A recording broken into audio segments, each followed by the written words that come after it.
আপনার বড় বড় আইনজীবীরা কি বলছে, যে 100 প্রধানমন্ত্রীর বিরুদ্ধে 272টি মামলা দিয়েছে, হত্যা মামলা।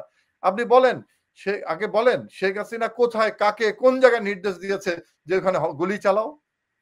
প্রমাণ করতে হবে। শুধু আইসিডি দিয়ে ওই মামলা দিয়ে আপনি ফাঁসি দিয়ে দিবেন তা হয় না।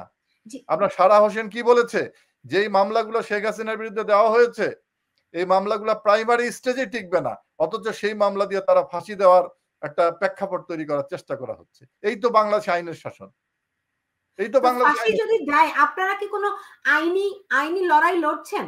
ফাঁসি যদি দেয় কি করবেন? আপনাদের যেই দেশে জঙ্গলি আইন চলতেছে, যেই দেশে কোনো আইনের শাসন নাই, সেখানে আপনি আইনি লড়াই কথা বলছেন কিভাবে? আমি তো লড়াই করতেছি বেঁচে থাকার।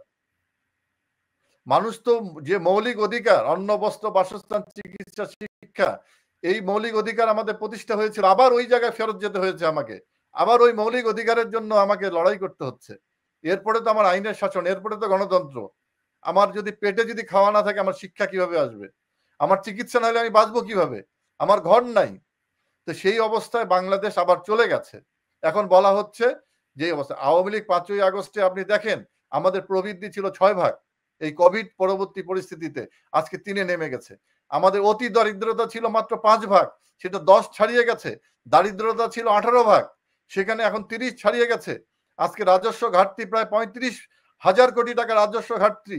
রাজস্ব আর্ন করতে পারছে না বর্তমান সরকার, কারণ কাঠামো ভেঙে ফেলেছে। রাস্তা ঘাট, যত এই ঘাট আছে, বাজার আছে, যত কিছু আছে, সবকিছু আছে দখলদারদের হাতে চলে গেছে।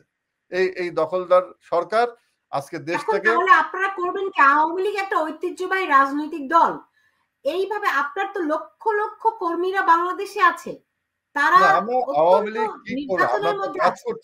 আমরা কাজ করছি, আমরা কাজ করছি, আমরা জিনিসগুলো বিশ্ব গণতান্ত্রিক সমাজ, মানবিক সমাজের কাছে তুলে ধরতেছি, বিশ্ব সম্প্রদায়ের কাছে তুলে ধরতেছি। বাংলাদেশের মানুষ সংগঠিত হচ্ছে, বিভিন্ন জায়গায় আন্দোলন সংগ্রাম হচ্ছে। আওয়ামী লীগ তাদের সঙ্গে যুক্ত আছে, আওয়ামী লীগ কর্মসূচি দিচ্ছে, আওয়ামী লীগ তার দলের নেতা কর্মীদেরকে সেভাবে সংগঠিত করছে।